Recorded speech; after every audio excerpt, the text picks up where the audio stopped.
¿Qué tal? Buenos días a todos. Aquí en este video para contestar preguntas que nos hicieron llegar de varias dudas y comentarios, sobre todo de toda la cuestión de lo que son los mercados de deuda.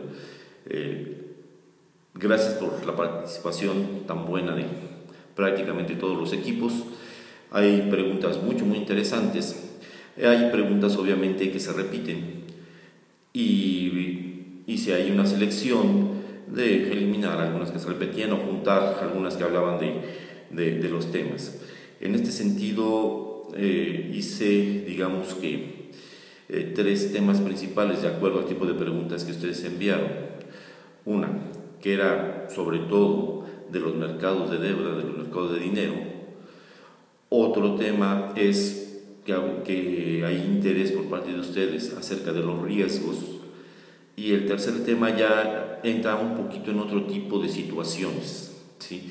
Que tienen que ver obviamente con el tema, pero no están completamente directamente relacionados a lo que se trata este tema.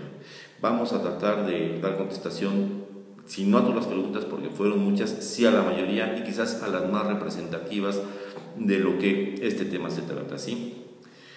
Así es que comenzamos. Voy a leer sus preguntas prácticamente tal cual me las enviaron, excepto alguna que otra que sí modifiqué para que abarcara más de una pregunta, y hago la pregunta y contesto, ¿sí?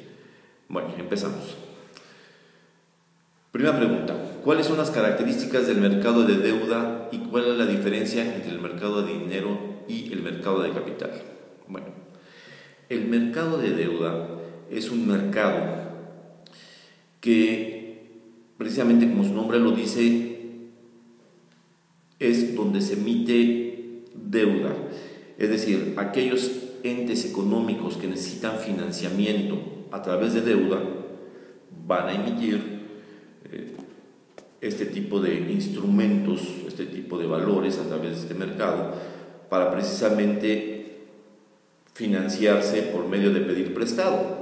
¿Cómo es esto? Ellos, al emitir estos instrumentos de deuda, los venden en el mercado. Producto de esa venta, ellos tienen el dinero, se están financiando, pero como es deuda, estos instrumentos tienen un plazo, estos vencen, y cuando vencen, el que tomó el financiamiento está obligado a pagar lo que recibió, más ciertas ganancias, ¿no? Ciertos intereses o rendimiento. ¿Sí? Las características de este mercado en sí: es un mercado a corto plazo, ¿sí? Generalmente el financiamiento que se busca por este tipo de mercados es un financiamiento encaminado hacia capital de trabajo, ¿sí? Y nada más repetir, que quede bien claro que este mercado es 100% de deuda.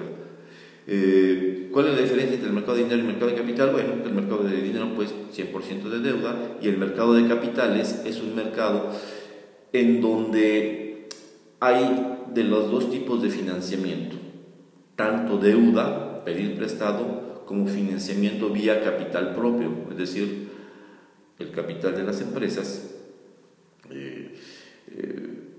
también, digamos, el capital social que forman las empresas, también, que es un medio de financiamiento, obviamente se puede pedir por vía de este mercado, ¿sí?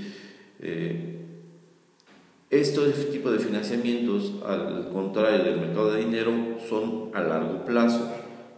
Cuando la gente usa este tipo de mercado de capitales, lo que busca es financiarse a largo plazo. ¿Para qué? Para adquirir bienes de capital o activo fijo. Por lo tanto, las emisiones de deuda son emisiones a largos plazos, ¿sí? No sé, a 7, 8, 10 años, quizás más, ¿sí?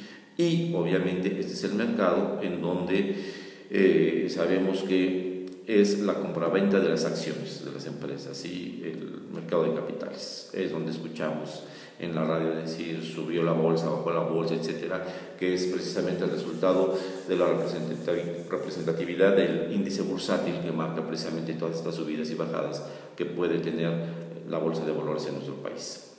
Entonces, pues, en resumen, Mercado de deuda es un mercado 100% de deuda y es un mercado cortoplacista.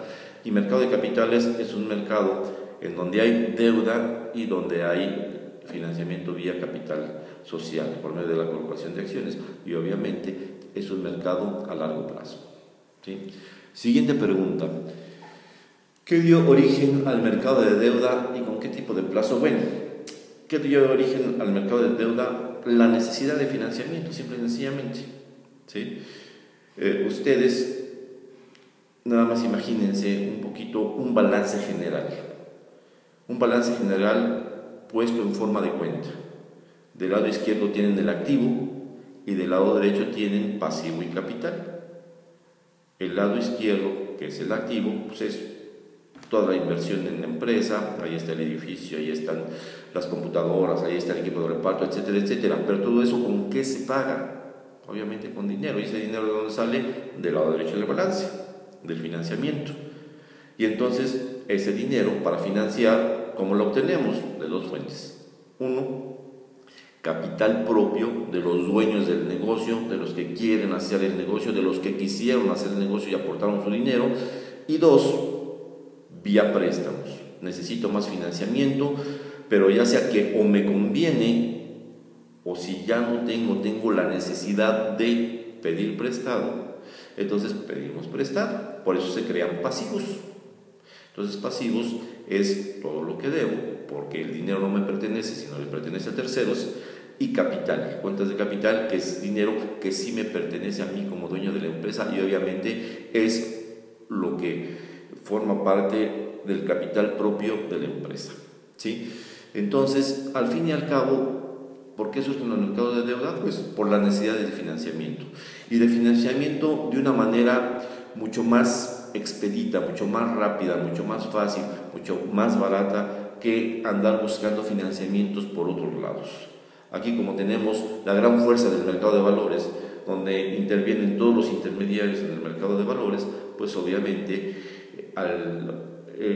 aquella persona moral que necesita financiamiento emite su deuda, como vendiendo bonos en el corto mediano plazo, los vende, y obviamente estos, al ser adquiridos por el público inversionista a través de los intermediarios bursátiles como las casas de bolsa, les produce una rentabilidad. Es decir, que para aquellos que compran los bonos de deuda, esto es una inversión, y para aquellos que emiten los bonos de deuda, esto es un financiamiento que reciben en el momento en que los bonos son vendidos. ¿De acuerdo? ¿Cómo está conformado el mercado de deuda? ¿Bajo qué esquema se dirige? ¿Cuáles son los principales instrumentos de mercado de deuda en México? Bueno, el mercado de deuda, ¿cómo se conforma? El mercado de deuda forma parte de lo que llamamos el mercado de valores. ¿Sí? El mercado de valores se compone de mercado de deuda, de mercado de capitales. Estos dos mercados son mercados de financiamiento, como ya dije hace un momento, ¿sí? Mercado de deuda, financiamiento 100% deuda. Mercado de capitales, financiamiento vía deuda y capital a largo plazo. También podemos meter ahí el mercado de derivados, nada más que el mercado de derivados propiamente no es un mercado de financiamiento. Los que entran al mercado de derivados no es porque busquen un financiamiento, más bien es porque lo que buscan es cubrirse de riesgos que puedan tener en sus operaciones de diversas clases, ¿sí? Los principales instrumentos del mercado de dinero pues son en sí todos aquellos instrumentos que tienen un plazo perentorio y que representan deuda para quienes los emiten. En este sentido, podemos mencionar, entre muchos de los instrumentos que hay, instrumentos que son emitidos por el gobierno federal, por ejemplo, los reyes del mercado de dinero en nuestro país, que son los CETES, ¿sí? Hay bonos gubernamentales de distinta índole, como los bondes, como los UDIbonos, bonos nominados en UDI en lugar de en pesos, como bonos M. También hay otro tipo de bonos corporativos, como puede ser el papel comercial para las empresas, los certificados bursátiles, las aceptaciones bancarias, los pagarés con rendimiento liquidable al vencimiento, bonos a mediano plazo, etcétera. Sí, digamos, ahorita estoy mencionando quizás los más importantes, los que más se manejan a este nivel, ¿sí? ¿Qué es una mesa de dinero? ¿Qué tipos de deuda utilizan? ¿Y cuánto es el momento general para invertir en una de estas? Bueno, las mesas de dinero se les denomina así porque realmente están enclavadas en el área operativa donde trabajan todos los intermediarios financieros. Imaginémonos una casa de bolsa. Una casa de bolsa tiene sus departamentos. Como cualquier empresa, uno de esos departamentos es su área operativa. Y la área operativa, obviamente, hay algo que se denomina mesa de dinero. Esa mesa de dinero realmente es eso, es una mesa, una gran mesa, en donde están los operadores o traders del mercado de dinero, ¿sí?, haciendo la labor de negocios dentro del mercado de valores, es decir, comprando y vendiendo instrumentos de deuda, es decir, valores de deuda. Entonces, una mesa de dinero, al fin y al cabo, es el área operativa de un intermediario bursátil como una casa de bolsa, en donde se hacen las negociaciones de compra y venta de este tipo de valores. ¿Por qué hace esto la mesa de dinero? Por dos razones principalmente. Una, para surtir lo que los clientes de la casa de bolsa solicitan para invertir. Por ejemplo, yo soy un cliente de la casa de bolsa y digo, ¿sabes qué? Tengo 8 millones de pesos y quiero invertirlo en CETES. Entonces, el encargado por la parte de la casa de bolsa para salir a un mercado a conseguir esos CETES, si es que no los tuviera en existencia en la casa de bolsa, entonces en la mesa de dinero. Entonces la mesa de dinero se pone a contactar con otras contrapartes, con otras mesas de dinero, a ver quién tiene CETES, cuando los haya los compra para cubrir al cliente, en este caso yo en el ejemplo, para que yo ya esté invertido. Y la segunda es que la mesa de dinero toma posiciones propias. ¿Esto qué quiere decir? Que compra instrumentos de deuda como si fuera cualquier tienda, que en lugar de comprar refrescos, gancitos, papitas y chicles, en lugar de eso compra CETES, compra bondes, compra aceptaciones bancarias, compra pagarés, compra papel comercial y, al igual que una tiendita, vende los refrescos, vende las papas, vende los gancitos, etcétera, etcétera. También la casa de bolsa se pone a vender lo que compró, obviamente con un diferencial de precios. Entonces la mesa de dinero es lo que hace eso, compra esos instrumentos y luego sale a venderlos al mercado, obviamente procurando que sean más caros el precio de venta que su precio de compra para obtener utilidades para la casa de bolsa. Es decir, a eso se dedica en sí una mesa de dinero. ¿Y qué más me preguntaban aquí?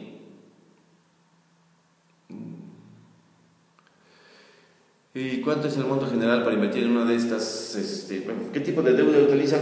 No es que utilicen deuda, simple y sencillamente están dentro de el mercado de deuda, que es el mercado de dinero, y allí están negociando todos los instrumentos que circulan dentro de este tipo de mercados, ¿sí? ¿Cuándo es el momento para invertir en uno de estos? Así que depende de cada persona. Depende de los niveles de riesgo que quiera cada una persona, depende de las posibilidades económicas que tenga cada persona como para poder acceder a ese tipo, y sobre todo depende de las preferencias en cuanto a seguridad que deseo tener en mi inversión o no seguridad, y prefiero arriesgarme X en este tipo de inversiones, ¿no? Obviamente la gente que se quiere arriesgar menos es la gente que está dentro de ese tipo de mercado, el mercado de dinero. Los que se arriesgan más son los que están y se meten a invertir también en el mercado de capitales, en el mercado accionario, ¿sí? Según su forma de operar, ¿cuál es la clasificación de los instrumentos negociados en el mercado de deuda? Según su forma de operar, hay dos clasificaciones: los instrumentos que se operan a descuento y los instrumentos que se operan a precio y con intereses de por medio. Los instrumentos que se operan a descuento son instrumentos que al vencer a un valor nominal, que es su valor de vencimiento, por ejemplo, los CETES que vencen a 10 pesos, solamente valen 10 pesos el día que vencen, única y exclusivamente el día que vencen, su valor es 10 pesos.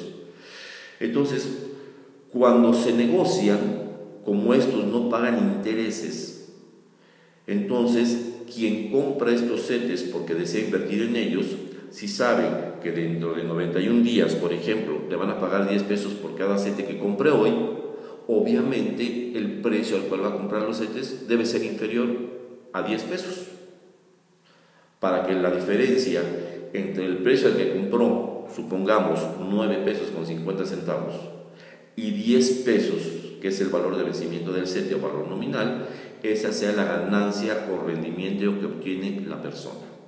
¿De acuerdo? Por eso se le llama descuento, porque ya sabemos cuál es el valor al final de la inversión, que es 10 pesos. A esos 10 pesos, en el ejemplo que acabo de poner, le descontamos 50 centavos para saber cuál es el precio al cual hoy lo adquiero. Entonces, esto va a ser precisamente 9 pesos con 50 centavos. Por eso se les denomina instrumentos a descuento. Y todos los demás instrumentos, que son bonos que pagan intereses, son bonos que uno los compra a un determinado precio, pero generalmente ya son a mediano y largo plazo, y a lo largo de todo el plazo que dure, pagan intereses periódicos. Cada mes quizás, cada 3 meses quizás, cada 6 meses quizás, según sea el tipo de bono. Y a este tipo de periodos de pago de intereses se le denomina cupones. Por eso a este tipo de bonos se les denomina bonos con cupones o bonos cuponados. ¿De acuerdo? Esa es, digamos, la diferencia que hay entre estos instrumentos. ¿Sí?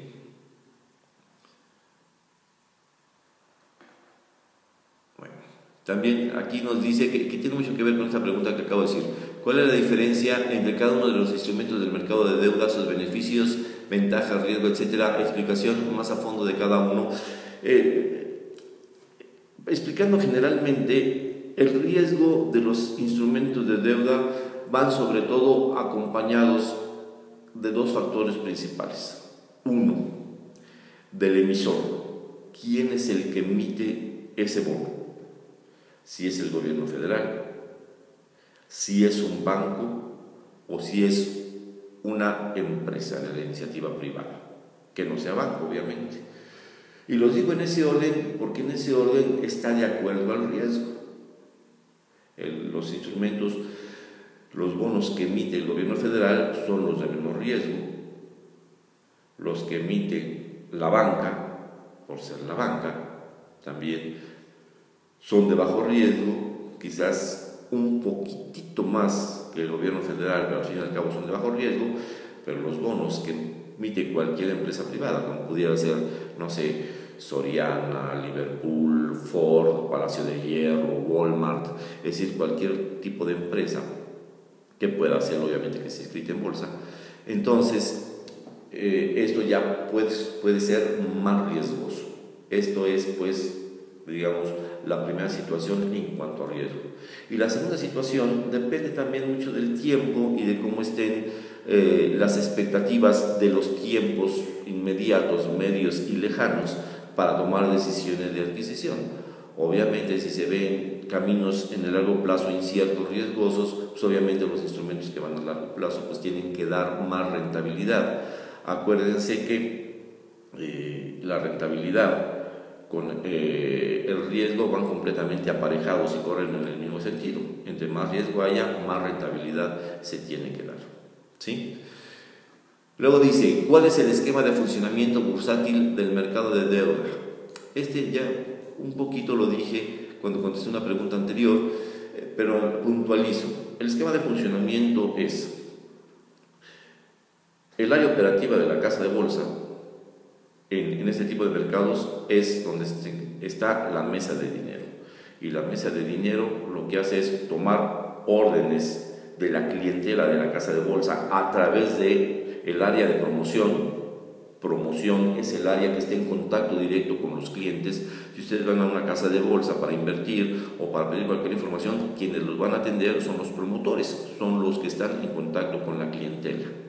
Entonces, el área de promoción atiende a la clientela, el área de promoción sabe qué es lo que quiere la clientela y el área de promoción es la que le pasa la orden a la mesa de dinero para que surta a sus clientes. Y por otro lado, también opera la mesa de dinero, decíamos, comprando para la casa de bolsa misma para hacer negocios, instrumentos y saliéndolos a vender al mercado y procurar que en el diferencial de precios siempre se generen utilidades. ¿Sí? ¿Quién coloca los bonos cupón cero y cómo se regula su precio en el mercado? Miren, los bonos cupón cero, bueno, me regreso. Todos los instrumentos de deuda su nombre genérico son bonos. ¿Sí? Cualquier instrumento de deuda, su nombre genérico es que son bonos. Y de esos podemos distinguir dos grandes ramos: los que son bonos cupón cero y los que son bonos con cupones. Los bonos cupón cero, como su nombre dice, es que tienen cero cupones, es decir, no tienen cupones, y al no tener cupones no pagan intereses. Los bonos con cupones sí tienen cupones, y estos cupones precisamente se dan para que haya un pago de intereses. ¿De acuerdo? Entonces, esto nos viene a decir que los bonos cupón cero son los mismos que conocemos como instrumentos a descuento. Y entre estos instrumentos a descuento, los principales que tenemos en el mercado son los CETES, emitidos por el gobierno federal, las aceptaciones bancarias y los pagarés con rendimiento liquidable al vencimiento, emitidos por la banca, y los papeles comerciales emitidos por la iniciativa privada. ¿De acuerdo? Entonces, ¿quién coloca los bonos cupón cero? Siempre las colocaciones, que colocar quiere decir poner la mercancía en el mercado. Aquí, ¿cuál es la mercancía? Estos bonos, ¿sí? Estos instrumentos de deuda. Los colocados para poner la mercancía en el mercado son los intermediarios, casas de bolsa, excepto los instrumentos gubernamentales. Los instrumentos gubernamentales, como los CETES, que son bonos cupón cero, los pone el Banco de México, los coloca el Banco de México. El Banco de México es el exclusivo agente colocador de todas las emisiones que hace el gobierno federal, como los CETES. ¿De acuerdo? Entonces el Banco de México es el que coloca los CETES en el mercado, y todos los demás instrumentos que no sean del gobierno federal, ya sean que sean de la banca o que sean de la iniciativa privada, son colocados a través de las casas de bolsa. ¿De acuerdo? ¿Cómo puedes saber el valor nominal de un bono? ¿A qué se refiere con valor nominal? Bueno, miren, esta pregunta se puede contestar muy simplistamente, no crean que es así tipo burla, pero es que la realidad. ¿Cómo puedo saber el valor nominal de un bono? Pues ahora sí, que de acuerdo a lo que me digan. Cuando yo adquiero un bono, yo tengo derecho a ver lo que se denomina un prospecto de información o prospecto de colocación. ¿Eso qué quiere decir? Que esto es un documento en donde trae todas las características del bono, y ahí entre las características de ese bono va a decir valor nominal 10 pesos, valor nominal 100 pesos, valor nominal 1 peso. Entonces yo, para saber, necesito ver de cuál es el valor nominal de ese instrumento que deseo adquirir. ¿De acuerdo? O ver en la literatura, ustedes se pueden meter a la página de la Bolsa Mexicana de Valores, ahí buscar los instrumentos que se operan en el mercado de dinero, y ahí viene el desglose de cada uno de los instrumentos que se operan, y vienen sus valores nominales respectivos. O sea, esto es nada más para conocer cuál es el valor nominal. ¿Y qué es esto del valor nominal? Como ya lo he mencionado, ahorita lo especifico y lo puntualizo. El valor nominal es el valor al cual vence un instrumento de deuda. Se le llama, pues, que también el valor nominal es su valor de vencimiento o también se le denomina su valor de amortización, porque amortiza a ese valor nominal, o su valor de redención, porque se redime ese instrumento el día que vence y vence a su valor nominal. ¿De acuerdo? Entendamos que estos bonos son instrumentos que representan deuda. Digamos que en genérico pueden tener un formato de pagaré. Cuando yo adquiero CETES, cuando yo compro CETES, lo que está pasando es lo siguiente, se los voy a explicar de esta forma. Cuando yo invierto en CETES, ¿realmente qué quiere decir? Que el gobierno federal me está pidiendo prestado. Oye, ¿no tienes dinero para prestarme? Entonces yo le digo, sí te presto, y le doy dinero al gobierno federal en préstamo.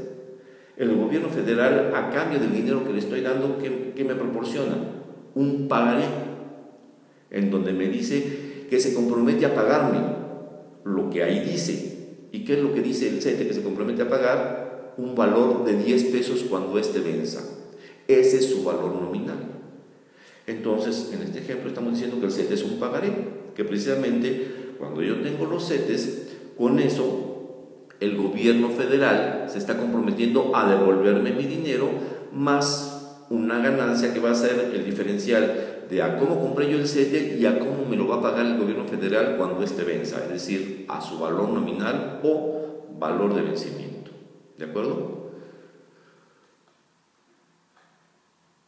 También nos preguntan aquí, ¿quién establece dicho descuento? Bueno, dicho descuento lo establece el mercado. Les pongo un ejemplo.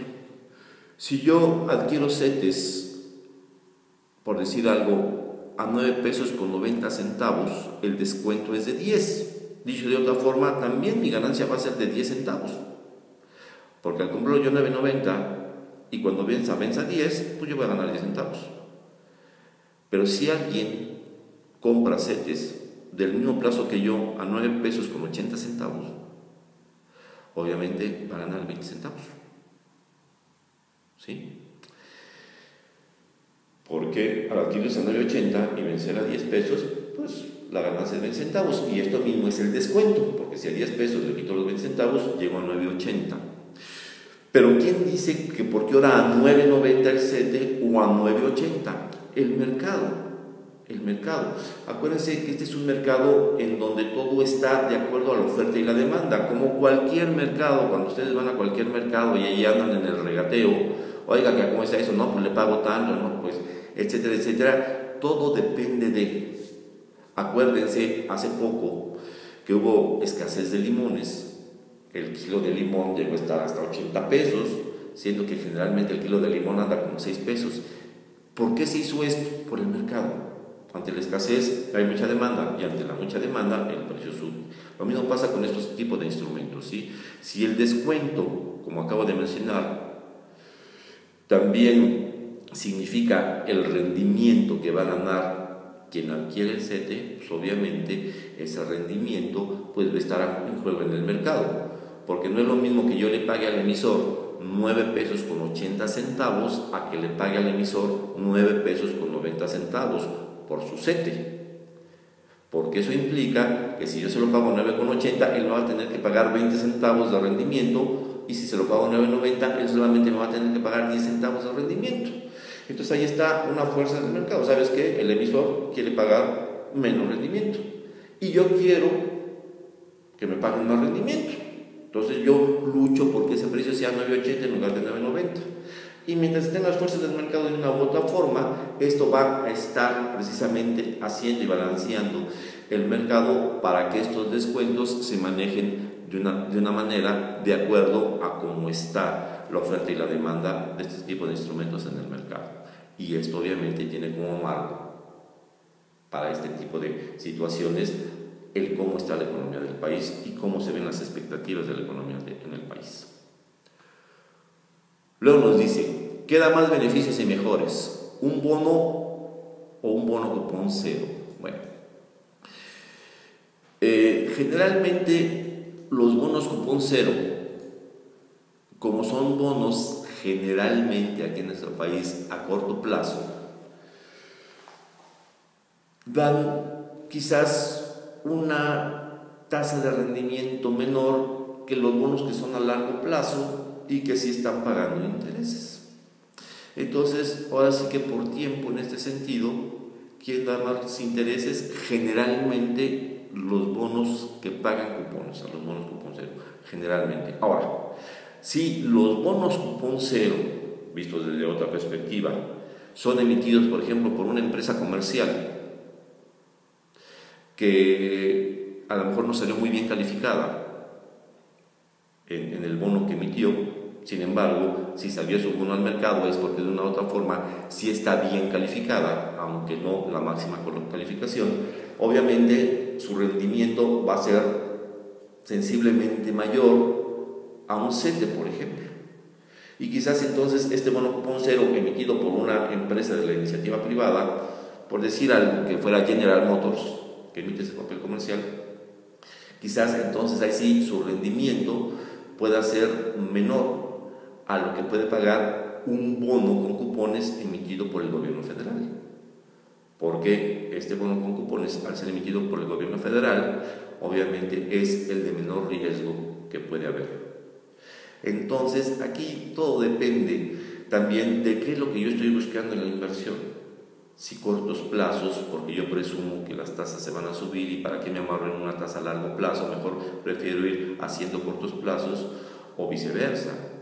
Si yo pienso que la tasa va a bajar, pues mejor me amarro ahorita en un plazo largo para tener esa tasa que está ahorita arriba el más tiempo posible mientras se va dando la caída que yo espero que se den las tasas. Entonces, aquí depende mucho más en sí del instrumento, de qué es lo que yo persigo con mi estrategia de inversión. Luego también nos dice, en el entendido de que al generar y emitir un título de deuda se generan y adquieren obligaciones, ¿cuáles serían las obligaciones principales que un emisor de este tipo de títulos adquiere? Bueno, voy a ser muy concreto en esta respuesta. La principal obligación que un emisor tiene es pagar el dinero que tiene, porque ese dinero con el cual se está financiando al emitir estos títulos no es suyo, es del público inversionista que compró sus bonos, que compró sus títulos. Entonces su obligación es ¿qué? Pagar el dinero que él prometió pagar, tanto el valor nominal y también, si son bonos con cupones, los intereses en tiempo y forma, es decir, puntualmente y lo que quedó de pagar en cada cupón. En una subasta de CETES, porque eso no pueden participar intermediarios financieros autorizados por el Banco Central. Bueno, ¿por qué razón? Porque aquí en México, digamos que no existe la figura particular de agente bursátil. Todo es a través de intermediarios. Entonces yo como persona física, o como persona moral, si no es el caso, yo no puedo ir a la gran bolsa de valores a buscar mis propios instrumentos. Siempre tiene que ser a través de un intermediario, siempre, por ley. Entonces, si yo necesito CETES, así sea Carlos Slim, entonces yo necesito contactarme directamente con mi casa de bolsa, con mi intermediario, y a través del intermediario, entonces sí, poder acceder precisamente a este mercado. Por eso siempre son los intermediarios los que entran a este tipo de subasta, la subasta primaria de CETES, ¿sí? Y yo ya por eso le hago mi pedimento a la casa de bolsa a través de su área de promoción sabe qué es lo que se necesita y la mesa de dinero es la encargada de entrar al nombre de la casa de bolsa a esa subasta, y si se lleva la subasta ya tiene para surtir a su clientela, y si no se la lleva tendrá que entrar a otro tipo de mercado que se llama mercado secundario para conseguir esos CETES que su clientela le está solicitando. Cuando un CETE se pone a la venta antes de su vencimiento puede tener fluctuaciones que afecten el rendimiento. Por lo tanto, ¿en qué caso un inversionista recibirá más dinero cuando se venden los CETES? ¿En qué caso? En el caso de que las tasas bajen. Miren, aquí en el mercado de dinero, en la operación de mercado de dinero hay un principio muy importante que seguramente algunos de ustedes a lo mejor ya vieron, y si no, Ya lo verán en clases posteriores que tengan. Mientras mayor sea la tasa de rendimiento, el precio es menor. Y mientras menor sea la tasa de rendimiento del CETE, el precio es mayor. ¿Por qué razón? Porque a mayor rendimiento, el precio debe de ser mejor, porque acuérdense una cosa, el precio de un instrumento de descuento es importante por una razón, por el diferencial que existe entre el precio y el valor nominal. Si el diferencial es pequeño, por ejemplo, 9 pesos a 10 pesos es 1 peso, el rendimiento que se va a ganar es 1 peso, obviamente. ¿Sobre cuánto? Sobre 9 pesos, que fue lo que se metió. Entonces, eso nos da una tasa de rendimiento del 11.11%. 1 peso contra 9 pesos es una tasa del 11.11%. Ahora, si el CETE del mismo plazo estuviera a 8 pesos, la diferencia sería, pues como esta, ¿no? El doble. Quiere decir que se ganarían 2 pesos metiendo 8 pesos de inversión. Y 2 pesos contra 8 pesos de inversión da una tasa de rendimiento del 25%. Entonces, tasa del 25%, mayor tasa, el precio es 8 pesos. Tasa de 11%, menor tasa, el precio es 9 pesos. Entonces, si yo tengo CETES que tienen una tasa alta y la tasa del mercado baja, eso quiere decir que yo puedo tener ganancias adicionales, porque al bajar la tasa, eso quiere decir que el precio sube. Y yo, al vender mis CETES, los voy a poder vender a un precio superior todavía, no solo a como los compré, sino a como el mercado de cuando yo los compré estaba. ¿De acuerdo? Y viceversa. Si yo tengo unos CETES y el mercado sube, al subir la tasa, el precio va a bajar y entonces mi ganancia, si lo vendo antes de que vence el CETE, obviamente, pues a lo mejor va a ser menor. Y dependiendo de qué tanto sube el mercado, puedo inclusive hasta llegar a tener pérdidas de capital. Es decir, pude haber pagado un precio a la compra y a la hora de la hora, si el mercado sube muchísimo, inclusive me puedo descapitalizar porque el precio va a estar menor a como yo lo compré. Y eso ha sucedido en México. Hace muchos años que no, desde por ahí del 1995, pero sí puede suceder. ¿Bajo qué condiciones una empresa puede decidir si es mejor emitir un papel comercial o un PRLV? Bueno, aquí nada más mencionar. Las empresas no emiten PRLVs. El PRLV, pagaré con rendimiento liquidable al vencimiento, es una exclusiva emisión de la banca, ¿sí? Entonces, las empresas en sí solamente pueden emitir papel comercial o certificados bursátiles hablando de este tipo de instrumentos, ¿sí? ¿Qué instrumentos negociados le conviene más a una empresa? ¿Los que operan a descuento o los que pagan intereses periódicos? Volvemos a lo mismo, todo dependiendo de qué tipo de financiamiento esté buscando el emisor, a largo plazo, a corto plazo, dentro de sus ingeniería financiera de la propia empresa. También ver qué tipo de pagos por el servicio de la deuda, es decir, intereses, es más conveniente para ellos pagar, meterse un bono a mediano plazo, a largo plazo, mejor estar utilizando cortos plazos para financiarse. Si es a mediano plazo, a gran plazo, el bono que están emitiendo, si lo van a emitir a tasa flotante o a tasa fija, etcétera, etcétera. Así que ahí depende mucho de las circunstancias en que esté el mercado, del perfil de riesgo que tenga la empresa misma, para poder precisamente decidir su emisión. Y tercero, la necesidad que tengan al emitir la deuda, si es una necesidad a corto plazo o a largo plazo. ¿Qué diferencia tiene el invertir en un instrumento de deuda a corto plazo a uno de largo plazo? Pues la diferencia principal es esa, el plazo. Si yo quiero invertir mi dinero en cortos plazos, por lo que dije hace un rato, es a lo mejor porque yo siento que cada vez voy subiendo más la tasa. ¿Para qué me quedo con un instrumento de inversión a largo plazo? Mejor voy agarrando cortos plazos y cada vez voy a tener una tasa mayor, si es que se da en el futuro lo que yo estoy pensando ahorita, o viceversa, ¿verdad? Pero también eso responde a ¿Para cuándo necesito el dinero invertido? ¿Lo necesito en el corto plazo? A lo mejor estoy en una empresa y tengo mis excedentes de efectivo. Y ahorita que me pagaron todos mis clientes, pues tengo mucho dinero, pero yo sé que dentro de un mes tengo que pagarle ese dinero a mis proveedores. Entonces, ¿para qué me invierto un año si yo esto lo necesito pagar dentro de un mes? Pues a lo mejor agarra cortos plazos. O si tengo ya dinero que yo quiero estar metiendo dentro de mis activos de inversión, como una manera de tener un patrimonio invertido en el largo plazo, pues entonces me meto a instrumentos de largo plazo, ¿sí? O así que depende del perfil que queramos manejar. Siempre eso dependerá de ese tipo de situaciones. Considerando el contenido que plantea Villegas en su libro, así como los contenidos del curso, es posible percatarse que el número de emisores corporativos en este mercado es más pequeño comparado con los gubernamentales.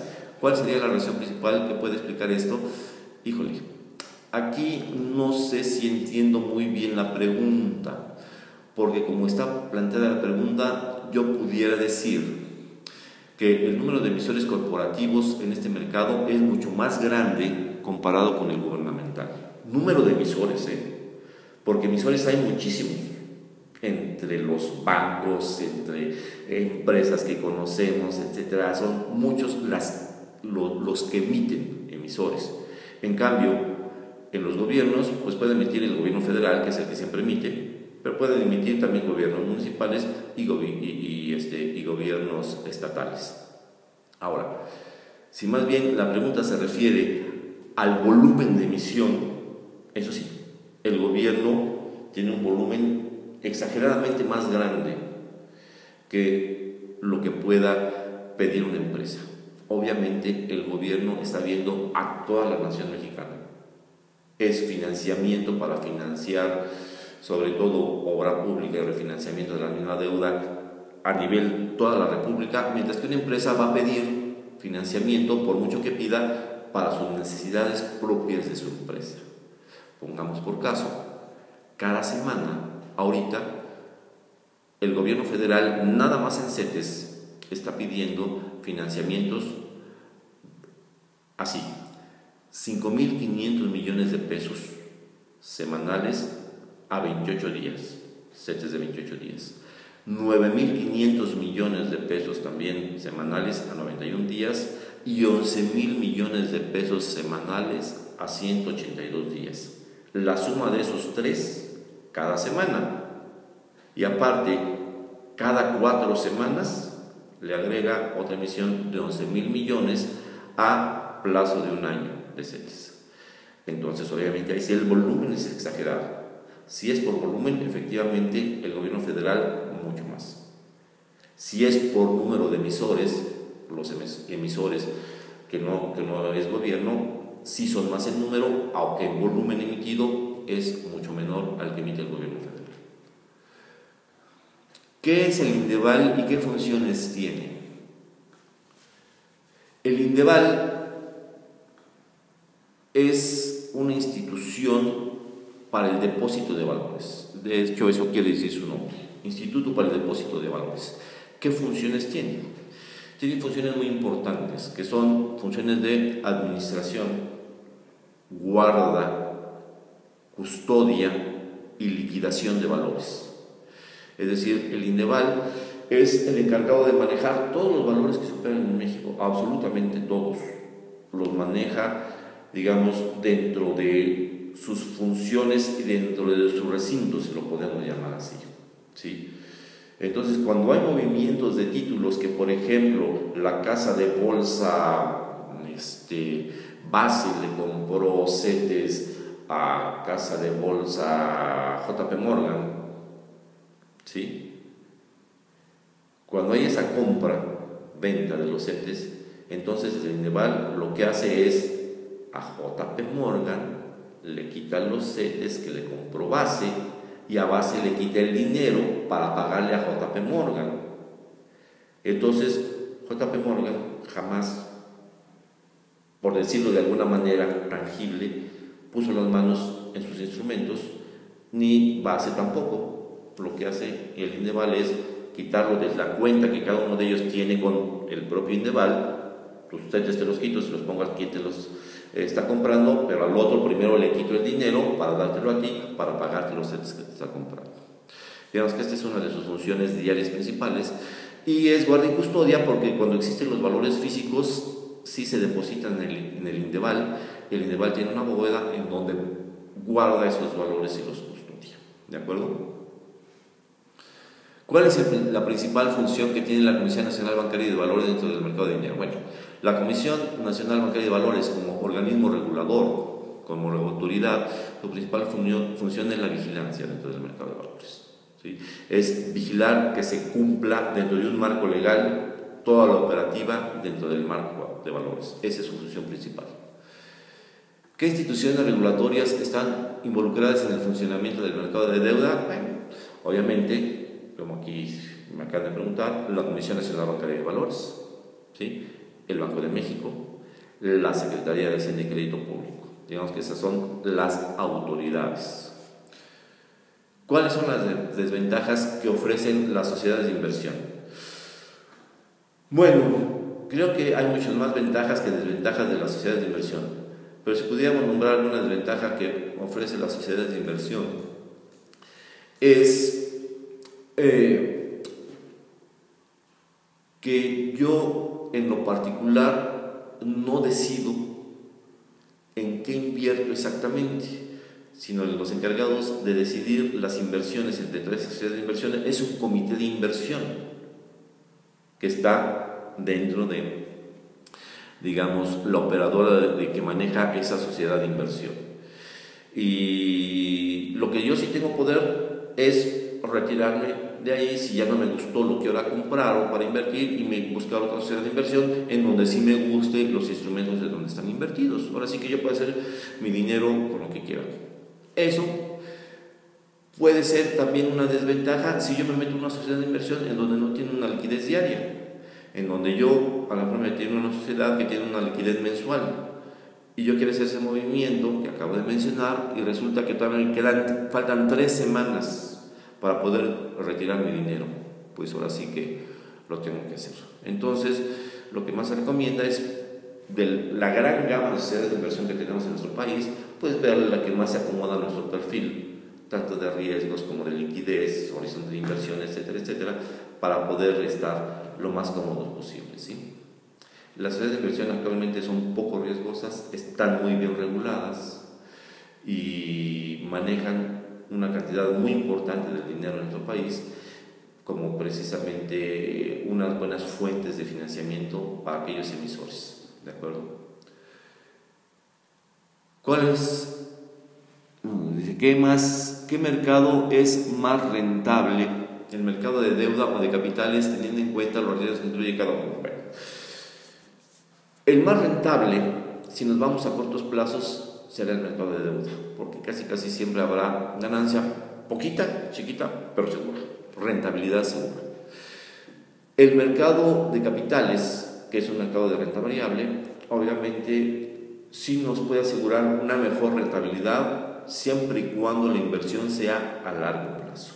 Inversiones patrimoniales, es decir, inversiones a largo plazo.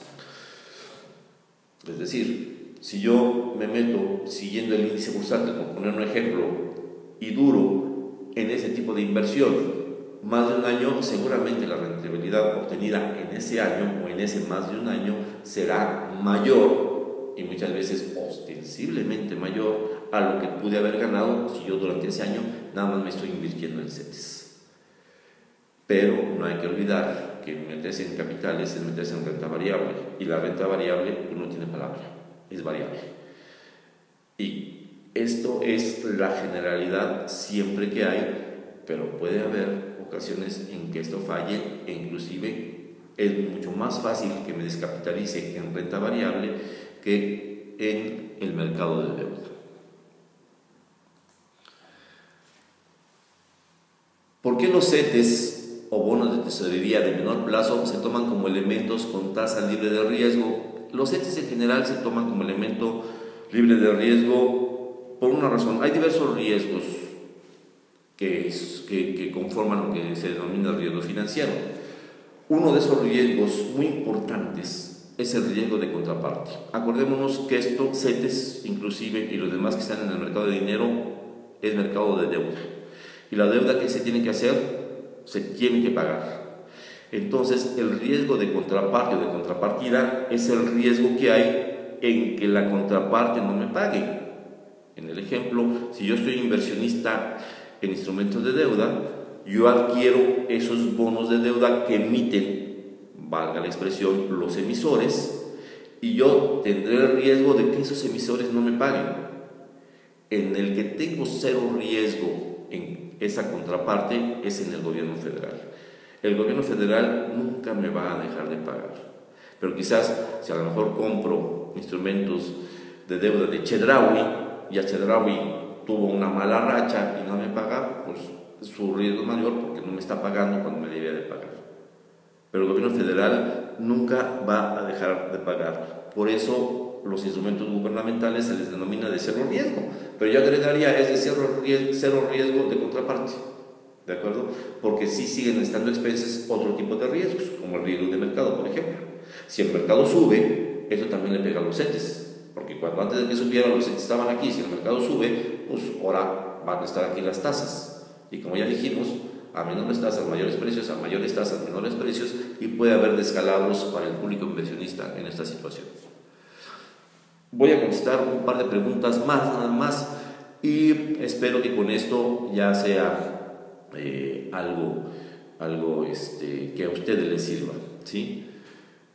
¿En qué se basan las empresas calificadoras para valorar los instrumentos de deuda? ¿Qué tan confiables son los resultados emitidos por estas empresas calificadoras? Miren, las empresas calificadoras se basan en muchos perfiles que puede tener la empresa. En sí, califican a la empresa al momento de sacar su emisión de deuda. Por eso, la emisión de deuda va calificada de acuerdo a lo que están calificando de la empresa. ¿Y que califican de la empresa? Pues ahora sí que mucho de lo que ustedes quizás ya han aprendido o van a aprender dentro de su carrera, ¿sí? Que es precisamente todo el tipo de análisis financiero que puede tener una empresa y sobre todo un análisis crediticio exhaustivo, ¿sí?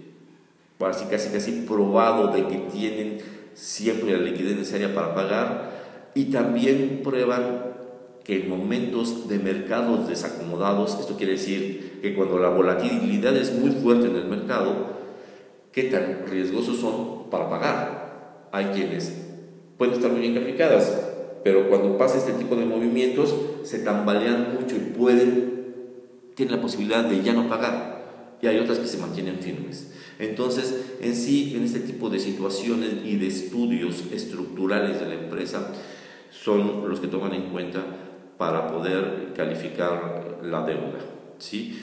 Y la que está calificada desde BBB, AAA, son las emisoras que vamos a ver en el mercado. Y si alguna estuviera calificada abajo de eso que acabo de decir, simple y sencillamente no salen al mercado de valores, ¿sí? ¿Por qué hacer énfasis en las calificaciones? Bueno, esto van de acuerdo a esto, mejor me pongo en otra. ¿Qué riesgo hay en los bonos y ciertos instrumentos del mercado de deuda si se manejan por el método over the counter? Bueno, over the counter sabemos que quiere decir extra bursátil, no van a estar dentro de bolsa. Y el riesgo hay que precisamente al no ser bursátiles no van a estar regulados por la normatividad bursátil y obviamente por toda esta instrumentación que da el mercado de valores en general. Entonces no van a estar calificados, ahora sí que simplemente van a estar calificados por aquellos que están haciendo el negocio y nada más van a poder analizar la persona, qué tan buena persona sujeta a crédito es con quien estoy haciendo el negocio, y hasta ahí. Entonces es mucho más riesgoso estar fuera de bolsa, estar en un extra bursátil, que estar protegidos por todo un marco legal y todo un mercado que a eso se dedica si hacemos estas cosas dentro de bolsa de valores. Bueno, ahora sí que el tiempo se nos acabó. Creo que abarqué la mayoría de las preguntas y quizás las más representativas con el tema que estamos hablando. Sin embargo, si hubiera necesidad, igual nos lo hacen saber, ya sea a mí o a Karina, y a lo mejor podemos dar otra sesión ya informativa para despejar sencillamente dudas con respecto a más preguntas que todas, por cierto, muy interesantes, que ustedes me enviaron y que ahorita ya por tiempo pues ya no les puedo seguir contestando.